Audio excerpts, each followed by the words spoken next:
So what do you want to know? Well, We're So- driving in a Tesla Model S. it's my first time in a Tesla. It rides really smooth. This is Charlie. How long have you had your Tesla? Just over a year. So I bought it on December 20. No, when did I buy it? Yeah, day after Christmas. Last year. So had it for just over a year. So this is a 2012. So it's literally the grandfather of the Teslas. Oh, really? Yep. And you wouldn't know it, right? Like it's No. still a 2012 Tesla still beats any new car, conventional, ICE car, internal combustion engine car out there. This car is it's an 85 kilowatt hour battery, so there's a number of options. You used to have a 70 kilowatt hour battery, 80, 85, 90, 100. This one's 85 performance model. So this thing is actually quicker. It's not faster, but it's quicker than almost any sports car out there. So this thing will beat 0 to 60. This will beat a Porsche. It'll beat a Ferrari 0 to 60. It's actually hit the gas a little bit, so it's quite quick. Anyway, in good conditions, good warm conditions like 60, 70 degrees outside, it'll get roughly 300 miles to a charge. In the winter, when it's really cold out, so right now it's 31 degrees outside. When it's really cold, you do suffer a bit of loss. Obviously, it restores itself when temperatures are warmer. But so I've been losing like 8 or 10% thereabouts. But completely, in my opinion, completely worth the investment. So I bought this car very specifically for a reason. So the older Teslas, Model S's, and maybe even some of the Model 3s were grandfathered into free supercharging. And so Tesla's the only company that's got a very, very extensive supercharging network all across the country. So what does that mean for you, grandfather into free supercharging? So you basically it means that I run this car for nothing. So there are like charging stations where you can Yep. So there's just two charge it for free? There's two in Madison. They're actually both on the east side. Unfortunately, I live on the west side. I do have a charger in my garage, but here's the deal with that. So that it's a high-powered wall charger. It costs $500 from Tesla, to buy. It costs another $500 to install. Although people I could have installed it myself, but I didn't want to mess around with it. And people who are clever and can do some basic electrical work can install it themselves. Uh-huh. But through the power company, I got a $500 rebate. So effectively, it ended up being free, except for the install, right? Like I could have done it. It could have been free entirely. So the rebate canceled out the cost of the ticket. So here's an interesting point. I drive roughly 160 miles every day, return. So I go all the way up to central Wisconsin and back nearly every day of the week. I have zero issues at all with range anxiety or any of that. But because of the supercharger network, and this car's grandfathered in, I basically could drive from California to New York and back and back and back and back and back for the life of this car until the wheels fell off for free. Wow. So it literally cost me nothing. So Okay. yes, was it a little expensive up front? Yes, it was, but it's not costing me anything now. Yeah. There's zero maintenance. So if you think of the car as basically an iPhone on wheels, right? So do you have to service your iPhone? No, you just plug it in, right? The same is true with this. So the motors on Teslas are actually rated to 1 million miles. So you can run them for 1 million miles and there's no wear. There's no maintenance, there's no oil, there's nothing to do. They're maintenance free. And the batteries, like the battery in this car is rated to 500,000 miles. I've never owned a car to 500,000 miles. I'm going to give this one a good red hot shot and see how far it goes. But my point is you can drive it for a very, very, very long time. The newer Teslas, like if you were to buy a 2018, 2019, those batteries are rated higher still. And the goal of Tesla over time is to get the batteries to a point where they're rated to 1 million miles as well. So basically you would buy $35,000 car, like a base Model 3 is $35,000. And then it goes up from there if you want to auction it out or whatever, but still, the average price of a car in the United States, if you factor in SUVs and pickup trucks and whatever, the average price of a brand new car in America is $35,000. So a Model 3, a base Model 3 is right at that sweet point already, right? And if you factor in the fact that there's zero maintenance, there's no oil changes, there's nothing. The only maintenance on this car is literally windshield washer fluid, wiper blades, and then your tires. Obviously, your tires wear down. Other than that, if I were to pop up in the hood, there's a trunk in the front. I've got a shit ton of space in this car. And if you open that up, I'll show you later. But the only thing that's in there is a place to put windshield wipers. That's it. So wow. What about like the floor of this car suspension and brakes and stuff like that? So the way that electric cars work is through regenerative braking. So if I were to so I've got it on cruise control now, but if I take it off, you see how it goes into the green there? That's slowing the car down by itself. I didn't touch the brakes. It's doing that all by itself. Oh, okay. So you don't even brake when you lift up from the pedal? No. It just So sort of... basically, if you don't drive like an asshole, basically it's one pedal driving. So you can, if you anticipate your stop, if I see a stop sign up ahead there, or if I see lights up ahead, you start to slow down. And you gauge this over time. Yeah. You learn your car. You know when to let off, and you basically never have to use the brake. You might use it just at the very end, just to make sure you come to a full stop, but you basically don't use the brakes. So, according to Elon Musk, he has said that your brake pads will last forever. You never have to replace them. Is that entirely true? I'm not sure that's entirely true. Things happen. A deer comes in, you got to slam on the brakes or something. That's true. But anyway, point is, the brakes will last much, much, much, much longer than in the conventional cars. 9 times out of 10, you're not using them. I hardly ever use the brake. What else? So just like there's still like shocks and struts and stuff that way. So this car's got air suspension. So this one's a little fancy, and it's very smooth, as you can tell. Yeah. Otherwise, they do have coil suspension. Like a base Model 3 has a coil suspension. And again, pretty low maintenance. I don't know how often you'd have to deal with your suspension. Right. It's relatively rare. So. I absolutely love it. I would recommend anyone to buy a Tesla. And honestly, I think there's a mythology too around the price. This car, brand new, yes, was expensive, but it's also this is literally the 254th car. So the VIN number is 254. Wow.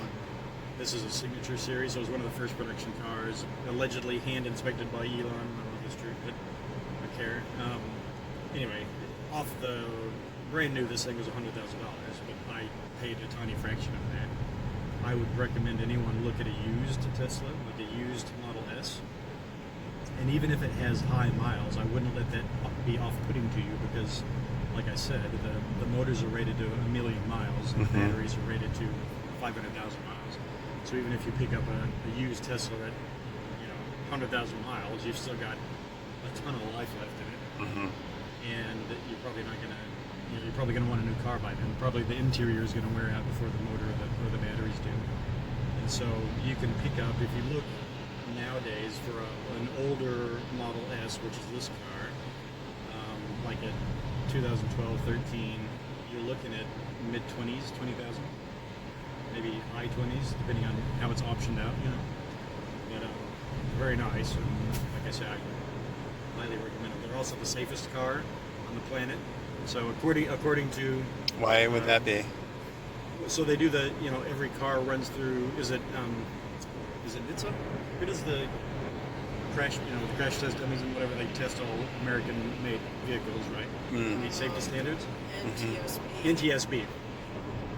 Anyway, the Teslas are the only cars that have gotten 5-star ratings in every single category. So per NTSB, this is literally the safest car on the planet per those standards. So not for any particularly electric car reasons, just that they put a lot of effort into making it safe. There's a couple of reasons. So they're highly engineered. There's a huge crumple zone. So that's true. Unlike a conventional car with a nice engine, you don't have anything up there to come up and smash into your legs. So this is like literally all a trunk up here, basically. Yeah, that whole front of the car there is a trunk, and there's a shit ton of storage there. This is a hatchback, so there's a shit ton of storage there. These seats fold down. and there's more room in here than. Yeah, there's a lot, and plus there's a well back there, which I can show you as well. It's got more storage below also. The other reason this is a safe car is because the entire floor of the car is the battery. It's like under us, that's where the battery is. So it keeps the center of gravity really center low. of gravity is very, very low, and it's it is quite a heavy car, but it gives you a ton of stability. So, like I say, as you can feel, the ride is very smooth. But it's apparently it's like the lowest rollover when they test for cars. Yeah, right. That makes sense. This thing basically can't roll over virtually. So very, very safe in that regard too. But the way the computer works here, so you've got your map here, and this car happens to be grandfathered into free Wi-Fi. It's always connected, right, to the internet. And so, although right now we don't have reception because we're in the middle of nowhere driving to Iowa, but normally I'd have reception here. And with your navigation, you type in where you want to go.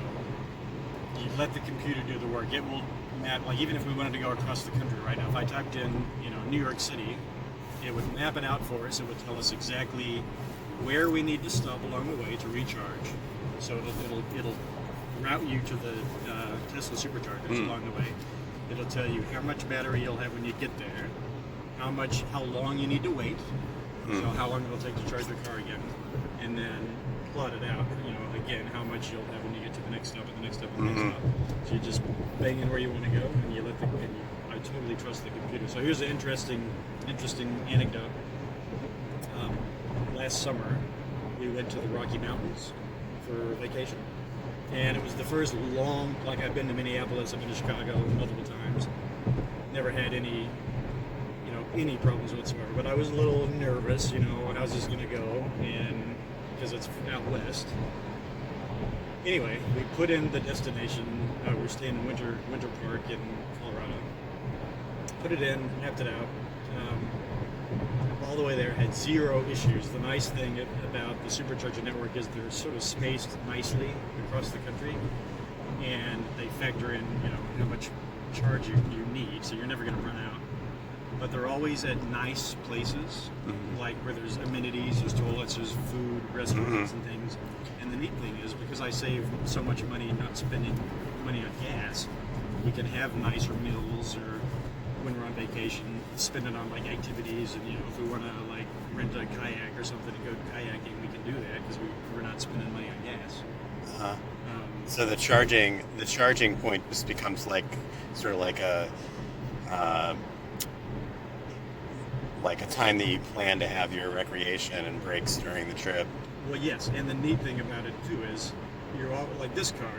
Again, if you're like a newer Model 3 or something with longer range, can go further than my car. So the range of a newer car today, they're more like 400 miles, which is more than adequate. Anyone who's driven 400 miles knows you need to get out, you need to stretch your legs, you need to use the restroom, you got human needs, But the nice thing is, sometimes when I've had an ICE car in the past, I've driven and I push myself a little too far because I don't go, we're not going to stop until we get to Dubuque or whatever. So you press on, but you feel worn out, and you're like, we should have stopped sooner. Using the supercharger network, you just kind of it puts you at nice stopping points where you, in my opinion, you feel more relaxed by the time you get to where you're going than you would in a normal car because you haven't, forced yourself to do more than your limits, sort of thing.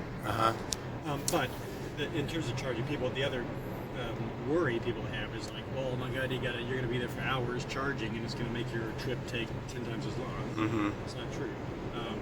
The superchargers dump a shit ton of power into your battery in a short amount of time, right? So your typical stop is going to be about 15 or 20 minutes on average. Oh, really? That's all? Yep. Because it doesn't always get you to 100% battery. You don't need to put it up to 100% every time. You just need enough to get you to the next destination, right? And again, the computer maps out exactly what you're going to have when you get there, so you know. And if you trust the computer, it's never failed me. It's been to the percentage accurate, and it factors in if you're driving like an asshole, if you're driving aggressive. obviously the battery's going to drain a little quicker if you're into a headwind and all those things. And I don't know what the algorithms are, but it seems to factor all that stuff in. But here's the interesting story that I was going to tell you. We got to the Rocky Mountains, and we were staying in Winter Park, and I don't know if you've been to the Rocky Mountains before, but Not that part. you enter the park at one side, and you go up to, I think it's 12,500 feet is the peak, at least the peak that we went to, 12,500 feet, and then you descend down the other side to Estes Park. And so that's what we did, and I charged the car the night before, we got in the car, drove up. We stopped in a lot of places along the way. Got to the peak and I had 13% charge on the car, and I was kind of shitting myself. But the computer told me, he said, "You'll be fine when you get to Estes Park." I'm like, I'm putting all my faith in the computer, right? I sure as hell hope it's gonna be accurate. 13% at the top, 12,500 feet. By the time we got to Estes Park, guess how much percentage I had? Wow. Okay, so I'm gonna guess with all that regenerative braking thing, that it actually went up by the end. So like 26% or something. I had 23%. So I picked up 10%. Wow. Yeah. The only vehicle that I've ever been in my entire life where I had more fuel in my car at the end of my destination than when I started. Right. Right. So because I used you basically the regenerative braking, you use gravity, Right. But it's a controlled fall. Yeah. Right. And Which is otherwise just wasted potential energy in a normal vehicle. Right. Exactly right. And so all you do, like I put it on cruise control, and coming down obviously from 12,000 feet, and it's windy in the Rocky Mountains, like you're going slow. It's going like 30 miles an hour, 25, 30 miles an hour. Put it on cruise control and let the car do the work. I didn't hit the gas, I didn't hit the brake. And again, it put all that energy in, and we got there. It was like super impressed. Wow, that is cool. It is cool. And the Tesla motors are ultra efficient. So anyway, I've absolutely loved it. I would absolutely recommend. I don't think I would ever buy a brand new car, which is me, because all cars lose value once you drive them for a while. Electric cars do retain their value better, is my understanding, being a nice car. And as time goes on, I think, in fact, 2020 I think is going to be the year. 2020, 2021 is going to be the year that it's not going to make economic sense to buy an ICE car anymore. So the goal, the industry goal, is to get the cost of the batteries to sub $100 per kilowatt hour. In other words, so the more energy density they can pack into, per whatever the weight, a kilogram of battery, the more efficient it is, and the cheaper the cost of production comes down. And so that's the goal, and they're on the cusp. Again, I think 2020 is going to be the year where they achieve that industry target of sub $100 per kilowatt hour. In which case, electric cars, it's going to be a no-brainer in terms of affordability. But again, people are freaked out by that upfront cost. So the initial cost, like I say, of a base Model 3 is $35,000. But what people need to really think about is what is the lifetime cost of ownership of the vehicle. And so base Model 3, the lifetime cost of ownership of a base Model 3 works out to the equivalent of like a Toyota Camry or a Honda Accord, right? Because a Honda Accord and Toyota Camry, you got belts, you've got transmissions, you've got oil changes, blah, blah, blah. And electric vehicles don't have any of that. And the cost of electricity, even if you are using, your electricity from home. So I've owned my car for just over 12 months. I pulled the data from my power company, compared every month by month, 2019 data to 2018 data. And again, and bearing in mind that I drive 160 miles every single day, virtually every single day, Monday through Friday. My electricity bill, on average, each month went up. I'm not kidding. What did it work out to? It was like $7.50 a week or something in electricity. Right? Wow. So my other car, my other car's a Mazda, and that car I was spending $60 every second day. Wow. To get myself to, like up north of the Dells, Wisconsin Dells, and back again every day. So this has been a tremendous savings. The math worked for me. Yeah. Given the miles I can get.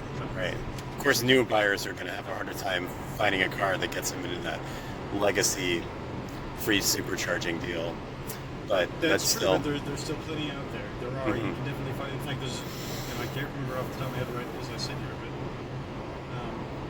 there's a web. First of all, you can go on Tesla's website and you can look up their used car, their certified pre-owned cars. Now, I think there's a margin there, obviously, because you're dealing with Tesla, but they refurbish the cars and they get them back to virtually brand new condition, like very, very good condition. But certified pre-owned, you can look up on their own website. But then there's another website, and I can get you the details later. That's some guy does it. Anyway, listing of used cars all across the country. You can put in your specs what you're looking for. You're looking for an 85 kilowatt hour battery, 90, 100 kilowatt hour battery, or what kind of finishes do you want, interior, and it'll find you the car all across the country. There's a lot of deals out there, and there's still a lot of cars that aren't grandfathered into the supercharging network. And even if they're not, again, the cost of electricity is vastly cheaper. It's vastly cheaper than petrol and gas. Yeah. And over time, the other argument is, well, you're just transferring it from the tailpipe to the smokestack, right? Yeah. In terms of carbon emissions. That's partially true, but at the end of the day, it's still far more efficient, and the CO2 from charging through even a coal-fired power plant is still less than burning gasoline in your car. And over time, as we green the grid, which is hopefully the goal of all of us, as we green the grid, then it greens the car that you own currently. So over time, that will improve as well.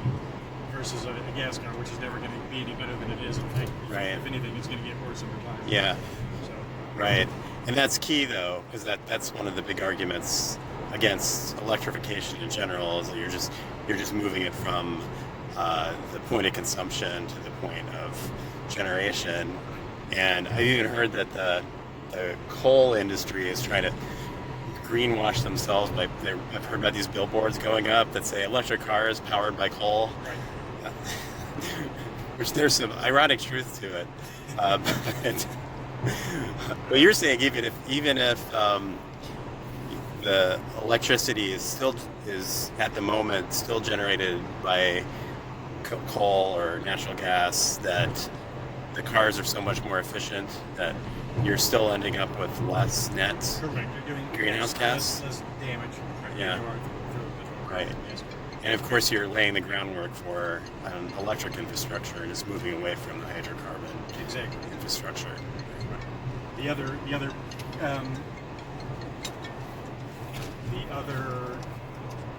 concern I think people have about electric cars currently are the lithium batteries, right? Lithium-ion batteries. So there's two major components that are a concern. One is the lithium itself and the practices around mining and the pollution that causes. But the other one is cobalt. It's like one little place on the planet where the cobalt is mined. There are humanitarian considerations and concerns. Newer cars. First of all, the amount of the term lithium-ion battery is a little bit of a misnomer, because actually the lithium only makes up a tiny fraction of the actual contents of the battery. But it's true that the cobalt is in there as well. So over time, the new battery technology. So a newer car. This one's a little dirtier in that way than a newer one's going to be, but they're improving over time. Looking at different technologies to eliminate the cobalt entirely. So like lithium-sodium batteries, for example. We're looking at solid-state batteries. Don't have the issue of bursting into flames or any of those sort of things. And by the way, those there's a lot of FUD out there, they call it. So fear, uncertainty, and doubt that the media likes to put out there, and the gas car industry likes to put out there, trying to knock electric cars down, or knock Tesla down particularly. Yeah. Has there been a single instance of a lithium battery fire in a car? There have. I mean, it's not out of the realm of possibility, but it's extraordinarily low. And here's the truth, is that there are vastly, vastly, vastly more petrol fires car, ice cars bursting into flames than there ever have been electric cars. Oh, well, that's a good point. Right, gasoline is flammable too. I can tell you over my time, I've seen plenty of. Well, it's right there in the title, right? Combustion engine. Right. But I've seen plenty of burned out cars on the side of the road over my time. Yeah. The flames coming out. So. That's funny. I never thought of that irony before. We're concerned about the electric cars catching on fire. Right. I've personally yet to see an electric car. Oh, here, can we see the fire. Can we see the acceleration in action? Absolutely. Woo! Whoa. Okay, well, I should probably not film the speed there. It's very Yeah. on a dry day. Wow. Better stuff. Yeah. So, we're in Wisconsin. How's it handle in the snow and stuff? That's an interesting question too. So this happens to be a rear-wheel drive vehicle. I was a little nervous about prior to this car. I owned a BMW that was also rear-wheel drive, but winter tires, it handled great. This thing, it's all about the tires. First of all, it's got the computer again. There's traction control and those sorts of things. This car handles amazingly well with the right tires.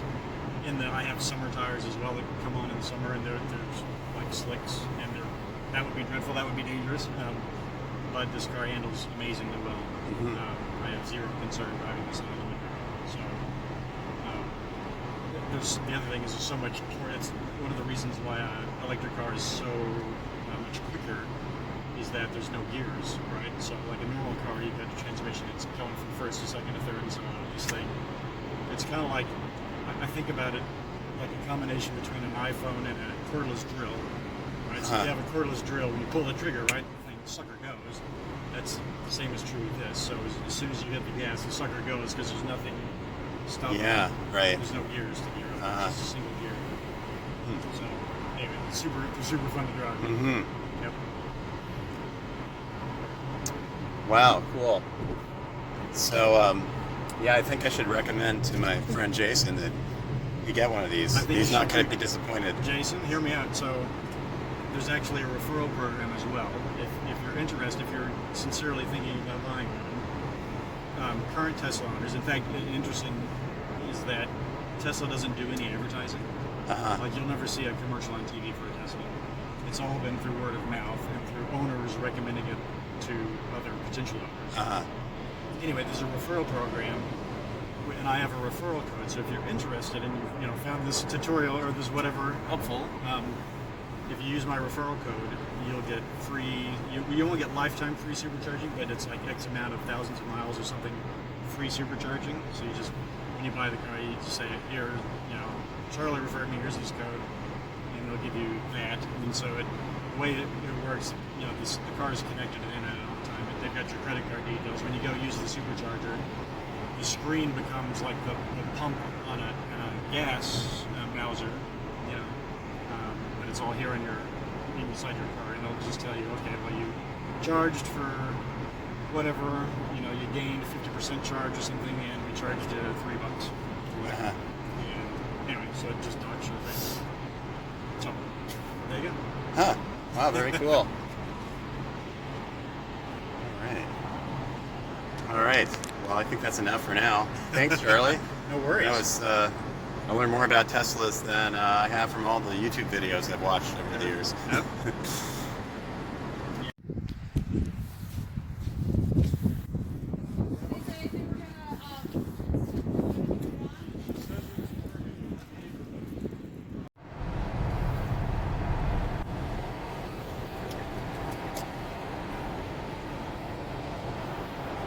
Nice.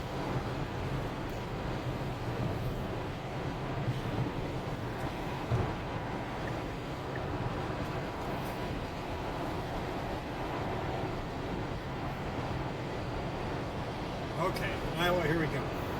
Yeah. Took us a while. So we were heading to Iowa to canvass for Bernie, and what would happen? But we find some motorists in distress who are heading to Iowa to canvass for Bernie. We're gonna say hi here. So you all headed to Waterloo? We're going to Waterloo to Yeah. canvass for Bernie. Woo! So we had to learn how to change a tire. Looks like you figured it out. Well, it's our first time canvassing in Iowa for Bernie. But yeah, we helped out with some local campaigns in 2019. Our alternate is a Democratic. Yeah. So now we're going big time. Oh, I guess I took one of the stars from. That's fine. Cool. So where did you say you're from? We're from Chicago. Okay, and you're alder. You have an alder there who's a socialist. Alderwoman, yeah. Oh. Rosanna Rodriguez, 33rd Wow, ward. right on. Sarah helped elect her like a lot. She had her party. Sweet. No, it got us excited about the power that people can have to actually be involved in our government. So now we're driving 4 hours to canvass for 6 hours, so we can then drive for 4 more hours. Right. Yeah. Ironies abound, but. You heard the good news this morning, but poll came out, so Bernie's +7 in Iowa. Nice. The next nearest one is Pete, followed by Warren, followed by Biden. Wow. Followed by Biden. He's in first place in Iowa. Good God. Wow. Okay. Well, awesome to meet you. Feel the burn. Feel the burn! Okay. You gotta check out this door handle. Isn't that cool? Well, here we are continuing on our way with our fellow Bernie traveler ahead with her brand new bumper sticker and Wisconsin for Bernie buttons. Woo.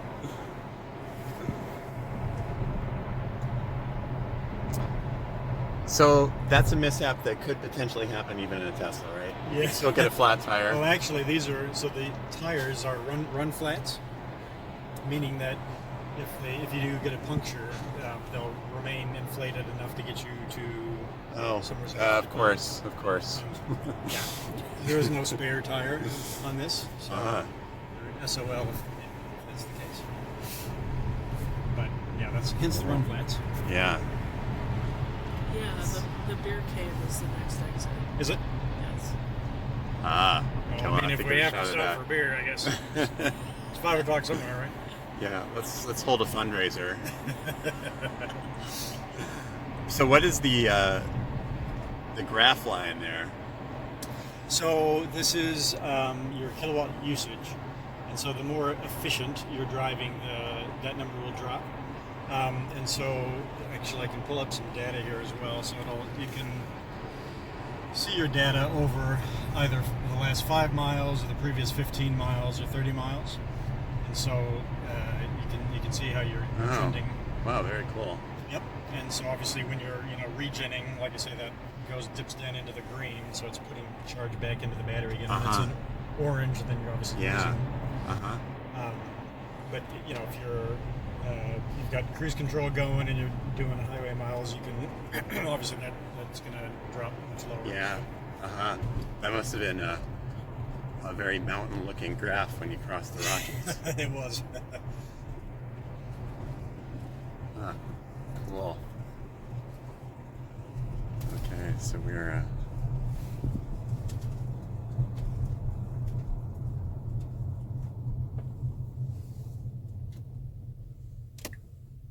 so this is that now legendary beer cave, isn't it? We're coming out Yes, to. that's what I was saying. And then, was it Ryan? Yeah.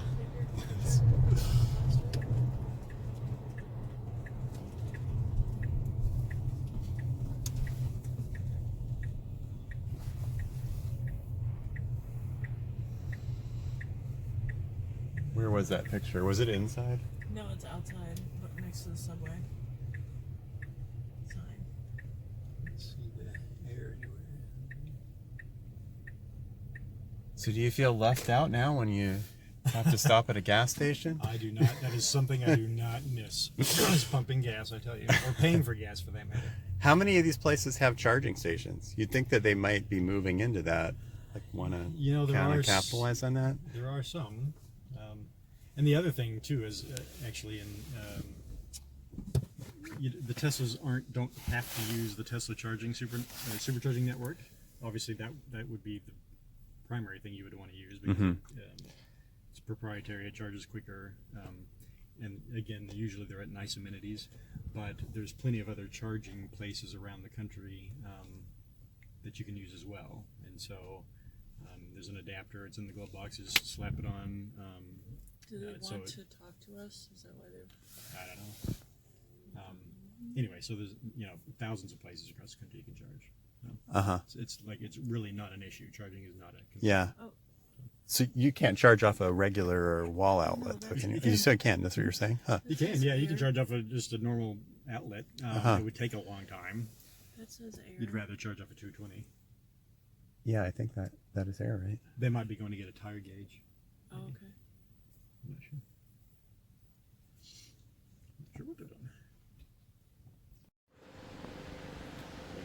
Yes, you're here at the Beer Cave.